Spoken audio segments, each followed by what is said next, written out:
केदारनाथ के पूर्व विधायक मनोज रावत ने देहरादून कांग्रेस कार्यालय में प्रेस कॉन्फ्रेंस को संबोधित किया।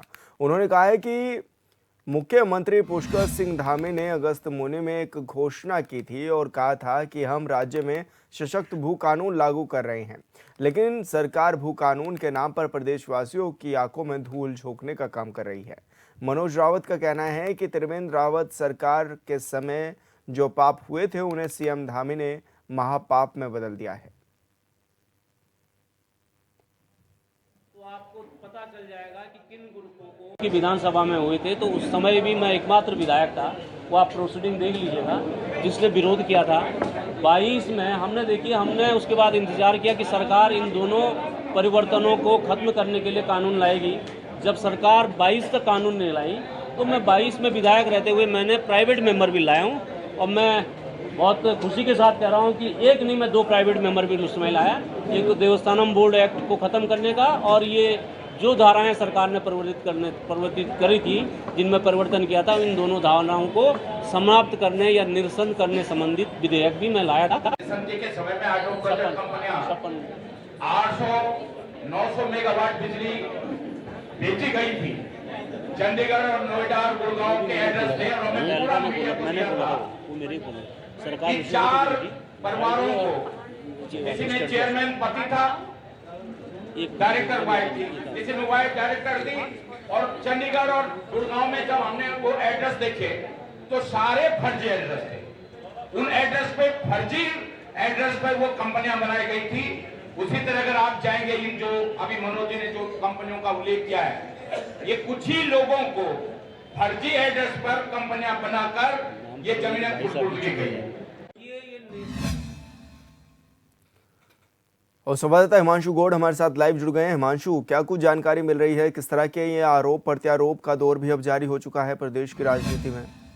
जी बिल्कुल विशाल, क्योंकि उत्तराखंड में भू कानून एक ऐसा विषय है जिस पर समय समय पर सरकारों ने अपने हिसाब से परिवर्तन किए हैं। चाहे पहली निर्वाचित सरकार नारायण दत्त तिवारी की सरकार हो, उसके बाद भुवन चंद्र खंडोड़ी की सरकार हो, और त्रिवेंद्र रावत सरकार और सीएम धामी की सरकार में भू कानून एक विशेष चर्चाओं का विषय रहा। 2018 में जब गैरसैंण में भू कानून पर संशोधन किए गए, Uttar Pradesh land and zamindari revolution act 1950 का जो अधिनियम है, उसके धारा 143A और 153A में जो प्रावधान किए गए थे, जिसमें कि पहाड़ों में 500 वर्ग मीटर तक की ज़मीन पहाड़ी क्षेत्रों में इंडस्ट्रियल यूज़ के लिए आप ले सकते हैं, और वो भूमि कृषि उपयोगी हो तभी भी आप इंडस्ट्रियल यूज़ के लिए ले सकते हैं। और उस समय क्योंकि मनोज रावत ने इस कानून का विरोध किया था, तो वही आरोप अब मनोज रावत सरकार पर लगा रहे हैं कि सरकार जो है इस राज्य में सशक्त भू कानून जो है वो लागू नहीं करना चाहती है, और सरकार ने भूमाफियाओं के लिए इस राज्य के दरवाजे खोल दिए हैं। हालांकि जो ये त्रिवेंद्र रावत एक बात यहाँ पर हम समझेंगे कि जो त्रिवेंद्र रावत सरकार के टाइम पे इस UBZALR में जो प्रावधान किए गए थे, 1950 की धारा 143A और 153A में जो प्रावधान किए गए थे,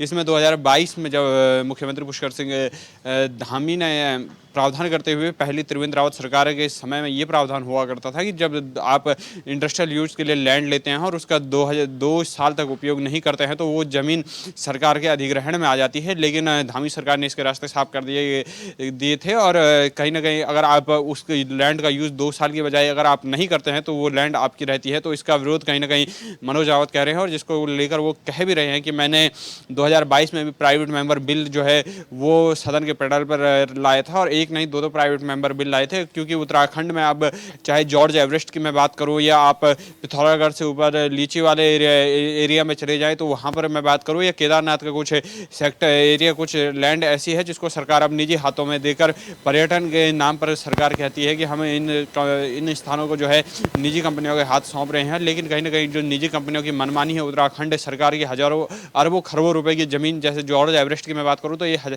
अरबों खरबों रुपए की जमीन है, सरकार ने आपको कुछ साल के लिए लीज पर प्राइवेट कंपनी को दी है। तो इसी का यहाँ पर विरोध लगातार कांग्रेस करी है, और सरकार से ये मांग करी है कि ये जमीन पर्यटन विकास परिषद के अंदर रखी जाए, पर्यटन विभाग के अंतर्गत इसको रखा जाए, और निजी कंपनियों के हाथ पर इस जमीन को ना सौंपा जाए। क्योंकि निजी कंपनियां जो है अपने निजी लाभ के लिए मनमानी रेट यहाँ पर ले रहे हैं, चाहे पार्किंग की सुविधा हो, या चाहे पर्यटन की दृष्टि से इसको घूमने की जगह के लिए, या एडवेंचर टूरिज्म के नाम पर जो है मनमाने दाम यहाँ पर वसूल रही है।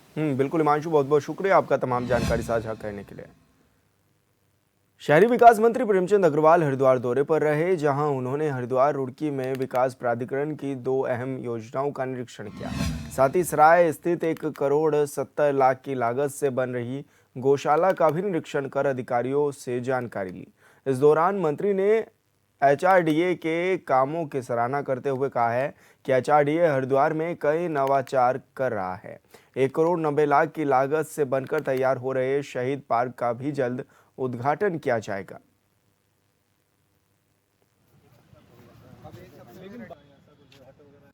जो हमारे यहाँ HRDA द्वारा काम किए गए उसका निरीक्षण किया। आज मैं इस पार्क पे खड़ा हूँ, जिसको यहाँ के लोग 23 मार्च से जिस दिन शहीद दिवस होता है, लोग यहाँ के श्रद्धांजलि करते थे। इस पार्क को डेवलप किया है, जिसकी कीमत 1 करोड़ 90 लाख है और खूबसूरत पार्क बना है। यहाँ घूमने के लिए है, यहाँ पे ग्रीनरी है, यहाँ पे लाइट्स हैं, फाउंटेन है और शहीदों के आपने देखा कि सामने आप देख रहे होंगे, उनके नाम पे ये पार्क रखा गया है। तो बहुत जल्द इसका उद्घाटन करेंगे और मुझे ऐसा लगता है कि इसका नाम भी एक अच्छा पार्क हम रखेंगे ताकि लोग इससे आकर्षित हों। किच्चा में भारतीय किसान यूनियन गैर राजनीतिक संगठन ने पुरानी गला मंडी स्थित गुरुद्वारा सिंह सभा में एक सभा का आयोजन किया है, जिसमें राज्य सरकार की ओर से सीलिंग की भूमि को अधिग्रहण किए जाने का विरोध जताया गया है। साथ ही उन्होंने उपजिलाधिकारी कौस्तुभ मिश्र से भेंट कर उन्हें ज्ञापन भी सौंप दिया है। बैठक में मौजूद पीड़ित किसानों ने कहा है कि वे लोग पिछले 60-70 सालों से भूमि पर काबिज हैं और कृषि कार्य कर रहे हैं।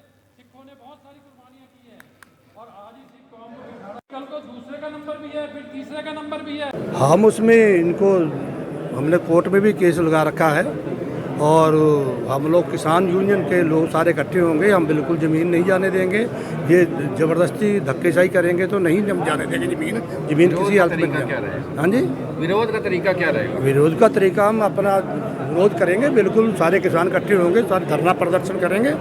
उनको ज़मीन का कब्जा नहीं लेने देंगे उन लोगों को। हम लोग बिना मतलब के जिनको ज़मीन हमारी खरीदी हुई है, हम लोग कहाँ जाएंगे? ये बच्चे कहाँ जाएंगे? इनके छोटे छोटे बच्चे हैं, सारे हैं, तो ये कहाँ जाएंगे? क्या करेंगे? ये लोग किसान लोग हैं, जो ज़मीन ले लेंगे तो कौन सा काम करेंगे भैया? ये उत्तराखंड में क्यों किसानों के साथ में ऐसा हो रहा है कि सरकार धक्का कर रही है? ये उत्तराखंड में जानबूझ के कर रहे हैं ये लोग, ताकि ये यहाँ से लोगों को निकाल दिया जाए और ऊपर से पहाड़ के लोग बसा दिए जाएँ। भाई साहब, ये ज़मीन हम लोगों ने खरीदी थी शमशूर हसन खां के पास से। 1959 में ये ज़मीन हमारे बुजुर्गों ने ली और सरकार के माध्यम से जैसे जैसे कानून बनते चले गए, इसी आधार से हमारे पास ज़मीन ये पक्की हुई है। जैसे वर्ग 20 में आई, 9 में आई, 8 में आई, तो 1981 में इन्होंने हम लोगों को शंकरमणि अधिकार दे दिए। शंकरमणि अधिकार देने के बाद उनके नाम से किच्छा तहसील के अंदर हमें इन्होंने शंकरमणि अधिकार दिए और पूरनपुर तहसील में 1984 में इन लोगों ने हमारे नंबर जो सीलिंग में डाल दिए। आज तक उस पर हम कार्रवाई करते आ रहे हैं, कोई सुनने के लिए तैयार ही नहीं है और गुमराह किया जा रहा है हमें कि ये ज़मीन जो है 82 में आप उसको खतौनी में दिखाइए उसमें, और हमारी बैग की खतौनी ये देख नहीं रहे हैं।